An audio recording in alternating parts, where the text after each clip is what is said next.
this could be fun. So look, get involved with questions along the way. Let's keep this active and going, and let's just jump right in. I mean, you're the first Premier League footballer to launch an esports team. Why? Yeah, that's a good question. Basically, I never had a thought of launching my own esports team. But then when I saw my son following all those e-gamers, especially gamers from Fortnite, Overwatch, and literally being a fan of them, I was like, hold on, there's something growing. There's something growing there. And eventually, I read myself a little bit more into it, and obviously I was approached by a couple of people to set up esports brand, and yeah, it was my son. That's all I gotta say. Meanwhile, I'm proud that he kind of pushed me into that, because it's a fun business. It's a great community. I still learn by the day. I mean, it's now just half a year old now, but it's so versatile, and I mean, having to deal with those characters that are playing FIFA for me, which is one guy from Singapore, one guy from LA. We recently signed Mohamed Bacha, who's the 2016 world champion. So getting to know all those characters is outstanding, and that it's real kids that you're working with. Yeah, and it's interesting. I mean, we mentioned Fortnite there, Overwatch, and obviously there's this huge community. But I suppose, being a footballer, first and foremost, the natural tendency was to go down the FIFA road. Yeah, because I see kind of simultaneously those guys that are working for me, that are playing FIFA for me, they have to cope with pressure situations, same as when I have to take a penalty against Celtic Glasgow, which you would like. You're in a situation of pressure, and those guys have to deal with similar things. I mean, you're 1-0 up, just a couple of seconds more to go, just a couple of minutes more to go. It's an important game. You want to qualify for the next stage. I mean, those situations are very similar to what we experience in football. And I think with my expertise, with my experience being footballer, I can help them maybe with some hints here and there, with some tips how I cope with those situations, and we have an ongoing communication with our players, and yeah, they're doing well so far. Yeah, and and do you think going across, when you look at the wider sports, you see that the NoFuchsGiven brand, you see it extending out into other titles, especially as you get more and more into it, and I'm really uncomfortable here. Not a secret lab. Yeah, but sorry, I had to drop that. Sorry, guys. I'm so sorry. But do you think that you will look at other titles? Do you see that there's wider opportunities? Like obviously Fortnite, it's a massive industry. Battle royales in general. Like, do you see the NoFuchsGiven going down that road eventually? Well, for me, foremost right now, it's about FIFA. I think it's just natural, being a footballer myself, starting with FIFA. I think that's just the natural way. I want to see how it grows within the 1 year. That's what I gave myself. But the pressure is growing already from my son, because he is all about Overwatch and Fortnite. So I have to deal with that, which I don't let you know all the time. But he's literally sitting in my neck, pushing me to branch out into Overwatch, Fortnite, which are his favorite games, and it's definitely worth having a look at those titles.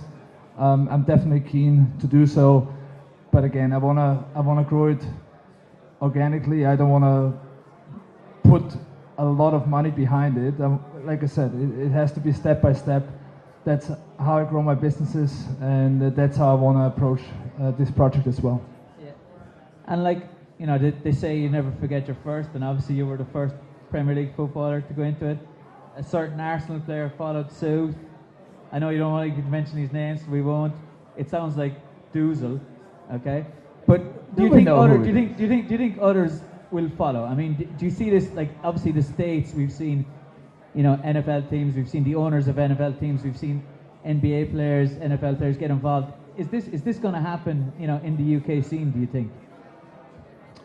I mean, with me being the first, just being followed by Mesut Özil, I think there's clearly a tendency. It's hard to say. I mean, from my own experience already at Leicester City, there are one or two players that are already thinking about doing it as well. So there's definitely a tendency, and I strongly believe that over the next course of the next 1-2 years, there will be more and more players joining the esports divisions. But it will be interesting for me to see what's happening with the Premier League. I think that will be probably give it another push for all the players being involved. Yeah, just on the Premier League, I suppose we've seen it in Holland, we've seen it in Germany, obviously the MLS, Australia, they've all kind of led the way. Do you think it's just been a bit of a wait and see by the Premier League, or is there just, is the appetite there, do you think? I mean, and obviously just an opinion on that. I think there's an appetite. I think it could be beneficiary for esports, obviously, but also for the Premier League. You get in front of new eyes, you can grow your own fan base. So I believe both parties could really benefit from the Premier League being started or being launched already. I mean, for me, it's just a matter of time, because you can see in comparison the MLS, what the structure is over there, that you have dedicated salaries for e-gamers, which is great for them, because it's simply they made. It's similar to what I did. I grew up playing football, and I made my hobby my job. In the MLS, you have the possibility also with NBA 2K, also with Madden. I think the Americans, they're doing a great job there to really make your hobby your job. I think having this security is a great approach into the e-gaming world, and I think that's something the Premier League should also be looking at. Yeah, I mean, it's interesting. I suppose the state side, with Madden, the NFL, NBA 2K, we've seen really good structures kind of come in play, and player first approaches to it. In the experience you've had, over the last few months, especially with the NoFuchsGiven players in and around that, I mean, how would you compare them even in an academy approach to, a young player coming into Leicester City Academy? Like, is the same mindset there? Is the same drive there? Are they, are they up for it, or really, in that? I think it depends on the character. What I experienced so far is that there's a good mix of characters. Some maybe need a little bit of a kick in their ass to get going, especially with the younger generations, but that's totally fine. We all went through that at some point in our life, especially when we went through puberty.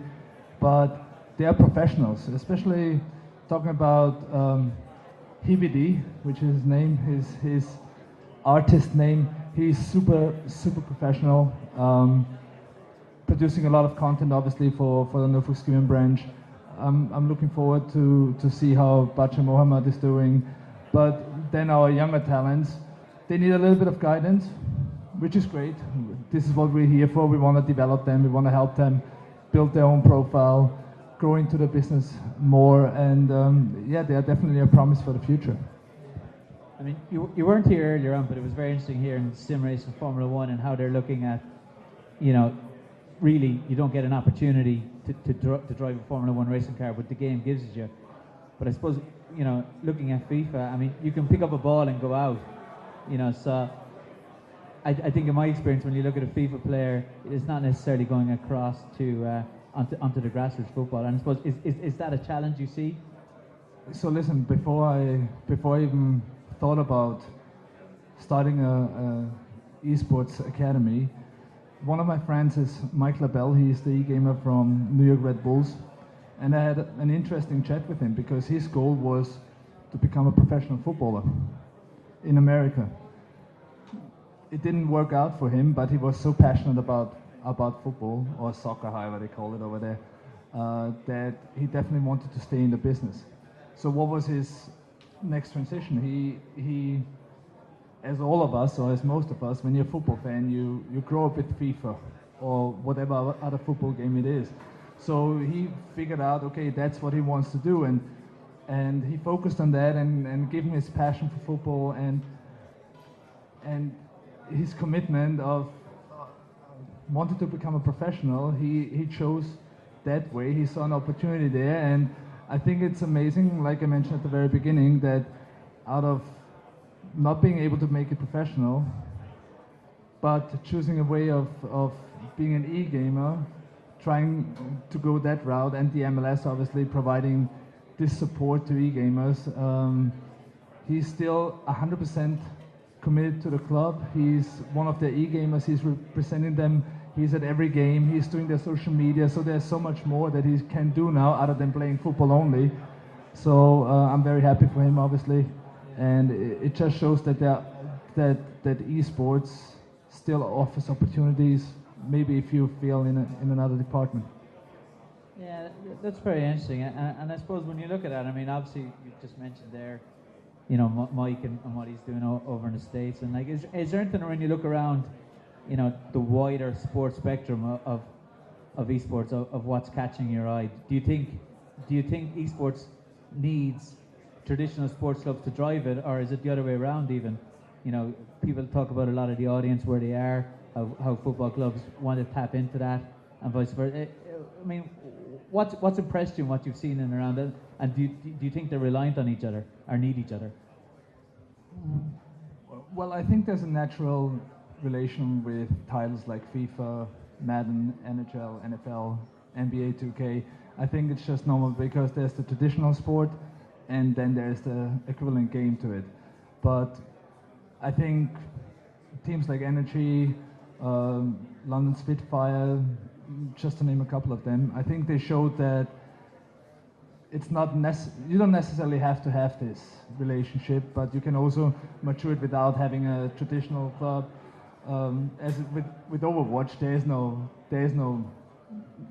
natural game like that. So nevertheless, you also saw that a lot of the investors have been from a traditional sports side, but then it's down obviously to commercial know-how, how to grow the business. So again, if I compare it with NoFuchsGiven, it helps me to grow the business, of course, because I'm a footballer, because you have the equivalent FIFA to football, but those examples show that it's not necessarily. And like before we get we go into the crowd in a second, but you mentioned there that, you know, obviously, you know, the NoFuchsGiven team, they're just like Mohamed Al Bakr, 2016 champion. I mean, you have Wen in Singapore, #1 Singapore player. There's Remy Martin in LA.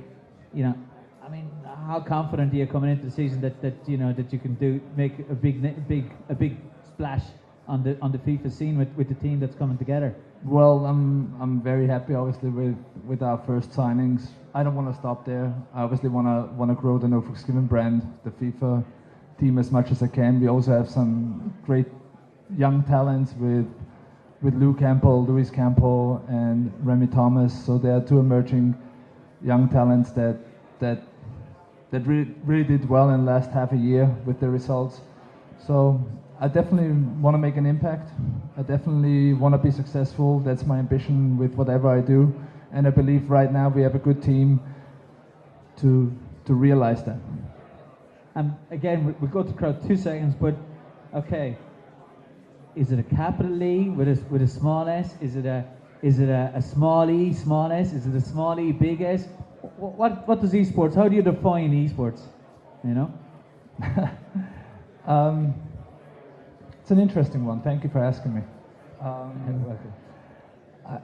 I think because there are so many titles that esports is standing for, I think the best way to define it is to make a comparison. I think Olympics, the Olympic Games, is a good comparison because you are not playing the Olympics, you're playing the games within the Olympic Games.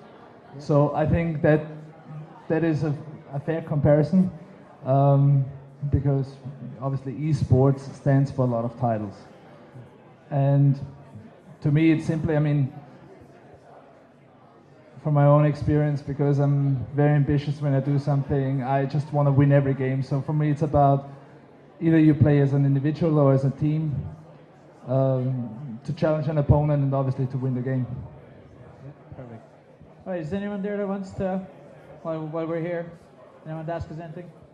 Any questions? Anything?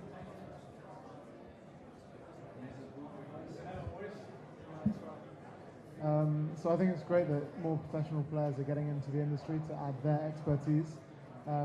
With your career eventually coming to an end, do you see yourself? I have still a couple of years in my legs, my friend. I hope so. Don't tell me I'm old. But do you see you're spending more time with the actual team or putting time aside? Because you've got a clothing brand. Where do you see your time Listen, in the future going? I'm already communicating with them on a weekly basis. Obviously, I want to leave them also to focus on whatever they have to do. But now at the beginning of October, so the weekend of the 6th and 7th and Monday the 8th, they are coming from all around the world. We're meeting in Leicester. They're coming to watch the Everton game. I hope I'm playing. And then the next day we used together. First of all, some of them I didn't meet in person yet, so I want to get to know them. I interviewed them face to face when I hired them for NoFuchsGiven Academy. But then I want to spend time with them. We're gonna film some content. We're gonna have 2 intense but fun days together. And yeah, I want to be as much involved as possible. Obviously, I have other things to do as well, but I want to be on top of it. That's how I run my businesses.